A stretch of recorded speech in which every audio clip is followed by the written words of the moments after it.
Why Homestead? Why the Ozarks? We're going to answer those questions right now.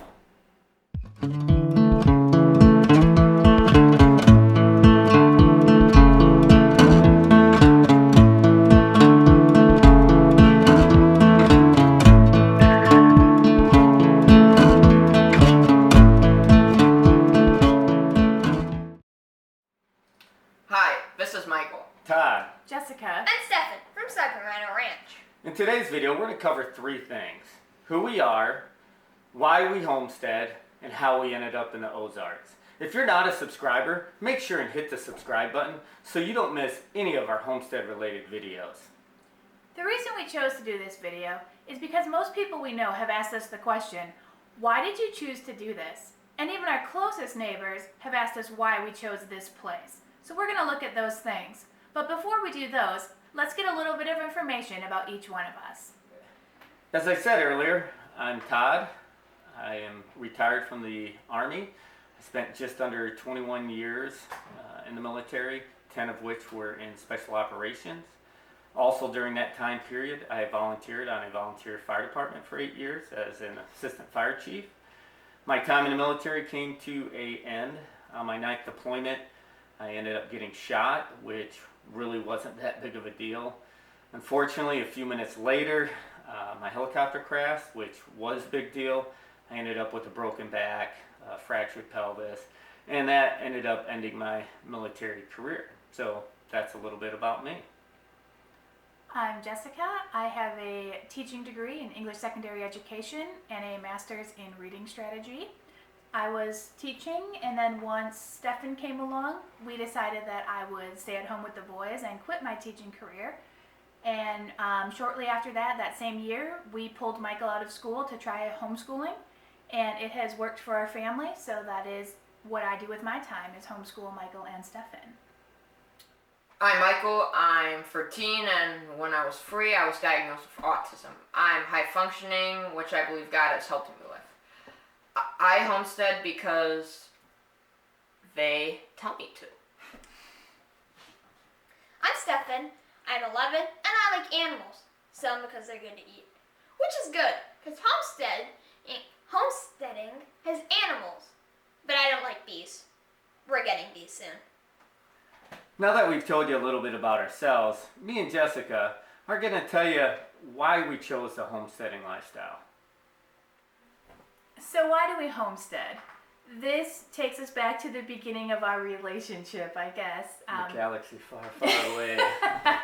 We've been married almost 15 years. Before we got married, he hit the 10-year mark in his military career. And I was told that if he hit 10, he was making it to 20. So I knew that we had at least a decade of the military lifestyle. So the first year we were married, I found a teaching job. And during that year, I found out I was pregnant with Michael. So I took the next year off to raise Michael. I had him in September, so I didn't work that year. Where this hurt us was that I actually made more than he did. So our income had been cut in half that year. I like how you're rubbing that in. What this means is that we put all of it on the credit card.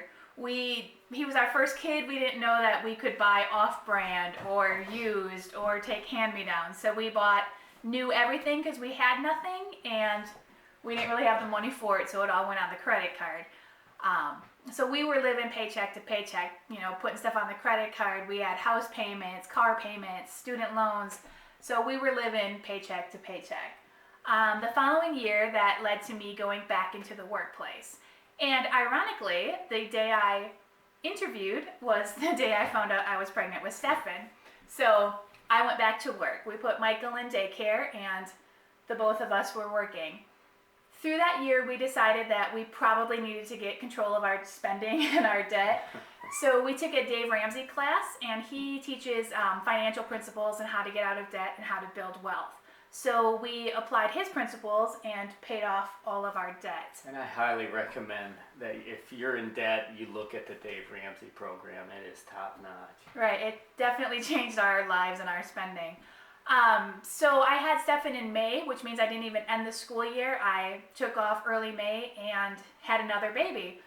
And because we were out of debt by that point, we decided that I was going to stay at home with the boys. So we were now in a place where I knew I was going to stay home, where income was cut in half, but we could start looking to the future, I guess. Yeah, and that was key. Being out of debt gave us a lot of freedoms that we didn't have before. I was within 6 years, I believe, of hitting my 20-year mark in the military. And so we really started talking about what it is we wanted to do when I hit retirement. I had always wanted to do 20 years and retire to some remote place out in the middle of nowhere. And during this time period, I was deployed quite a bit. I kind of alluded to it earlier. Did 9 combat deployments, and that's not counting my TDYs, my schools, my training deployments, and that equates to a lot of time away from family. And so I wanted to be at home. I wanted to be able to spend time with my wife. I wanted to be able to watch my kids grow up. I missed all their first birthdays. I missed countless holidays. And so when we were talking about what it is that we wanted to do, we talked about homesteading. She grew up in a rural area, had been on a farm, and so she was all for it. Just a little bit. Yeah, on the farm part. She still agreed to it anyway. But we decided that's the lifestyle we wanted to live, to try to be as self-sufficient as possible so that we could live on my retirement, so that I could be in the home and we could be a family that when we work for each other. And so far it's been great. And so that's how we ended up choosing to live the homesteading life. I guess now we're going to tell you, how did we end up in the Ozarks?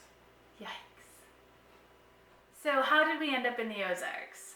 This is another circuitous story for us. That's a good word. I like it.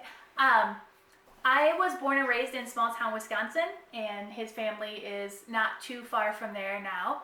So I just thought, and I think he did, and Absolutely. all of our family members did too, that once he retired, we would be in Wisconsin.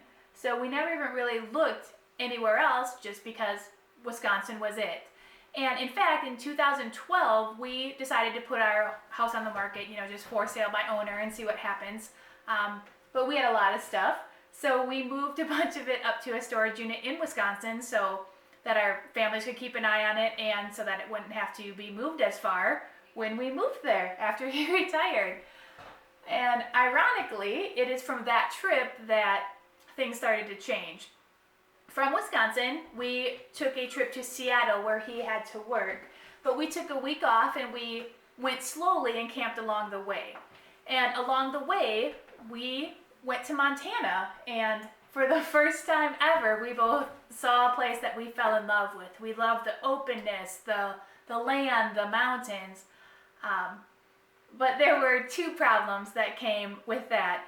In that, we drove through Montana, and as we went up and down, we pulled over a lot so I could get out of the vehicle and puke alongside the road, because I didn't do well with the spatial stuff. And Dramamine became my friend on that trip. So that was kind of I don't know about the Rockies and Montana, but the other kicker was once we got back home, which was Fort Campbell area, we started looking at land there, and we couldn't really afford anything there.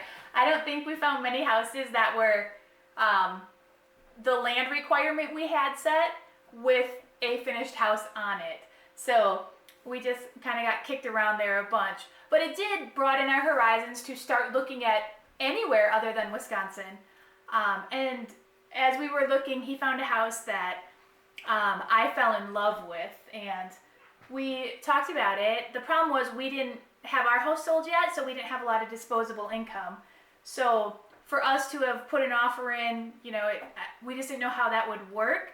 So we talked about it for a little bit, but like I said, I loved this house. And I don't know if it was the next day or a couple days later, we decided that we were going to put an offer in, but we were too late. There was already one. And for some reason that just crushed me. And I'm like, I will not look at another house until ours is sold. So I think it was about 5-6 years that he looked for houses on his own. The loss of that house for it being an option was pretty devastating. It had been on the market that night. We decided to put an offer in the next morning, and someone had beat us to it, and that devastated her. And it was pretty much me from then on. Yes, it was. So I was at work, and I was talking about some of the issues with trying to balance a home and land with the financial amount that we could do with my retirement.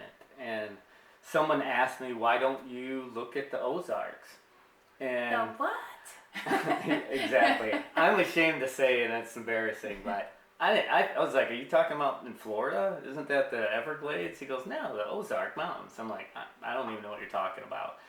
So he gave me a quick geography lesson about the Appalachians, the Rockies, and in the middle being something called the Ozarks. And so we started looking in the Ozarks areas and found that taxes were really low, and more importantly that there wasn't a lot of requirements, legal requirements, that you had to have regulations for building things. And so we took about 3 or 4 trips to the Ozarks. And this was after our house sold. And another thing that kind of turned me off to Wisconsin is my brother and I were talking, and they had 100 days that started below 0, and I really don't like being cold. So, trips to the Ozarks. Exactly. And I was doing a pastoral internship in the Fort Campbell area at the time, so I was able to come do these trips. And we would look at least 6 or 7 houses probably every trip we took, and it just wasn't working out. So we took the last trip we took, I think looked at 6 or 7 houses. In fact, she found the house of my dreams. It was, and still is, the only house I've ever, this is my house. And I'm still sad that we don't have it, but it wasn't right. If we ever win the lottery, she'll get it. I'll Yes, tell you I will. that much. So we were coming back from that and hadn't really found what we had looked for. That house was amazing, but the land just wouldn't work. And so we camped overnight somewhere, and I got on my phone, looked at the GPS. I'm like, hey, I think I looked at a couple houses online around this area. You want to maybe look at a couple houses the next day while we're here? She was like, we've got time. So I emailed a realtor through the internet. Had never met them before. She called rather quickly and was like, hey, one of those houses is already got an offer on it, and it's going through the closing process, and the other one comes off the market tomorrow. So she asked a couple questions, and right up was like, I've got I have what you're looking for. So the next morning we met her, and I wanted to go look at the other place, and she's like, no, I have the place for you. And so it was about an hour drive on some majorly back roads. And I'm like, I don't know where we are, but this is looking promising so far. And we got there and looked at it, and I was like, man, this is this is the best place we've ever looked at for having everything we want. And it didn't have everything we wanted, but we had a vision of where we wanted to get to, and that vision could be met at this place. And the difference was, for the other houses, the house was everything I wanted, but not the land. This one, the house may not be everything I wanted, but the land will work for us. And we had our list of, this is a requirement, these things would be nice. And so we came back, and when we would come back from these trips, we would do a poll and rank everybody's houses. And the 4 of us all ranked this place as number 1. And that's the first time it had ever happened. So we put an offer in, and the rest, I guess, is history. We ended up having the offer accepted, and there was moving overseas kind of, again, pushed the timeline a little bit, but now we're getting to live our dream on the place we have. And I guess the key thing was the time. It took us 7 years of looking at houses, and for a long time it was just me. But from when we started looking at homesteads, it took 7 years. And so having the patience, and there were other places that we really wanted that just God took away from us. And I really believe that's because he had this place in mind for us. And so that's how we ended up in the Ozarks. Yeah. So that's a story of how we ended up homesteading and how we ended up in the Ozarks. And I want to be clear, by no means is this the perfect place. In fact, we have a lot of work to do. And if you haven't seen our homesteading plan for 2019, go check it out. In fact, if you're not a subscriber, hit the subscribe button so you don't miss any of our homesteading related videos. This is Todd. And Jessica. Have a great day.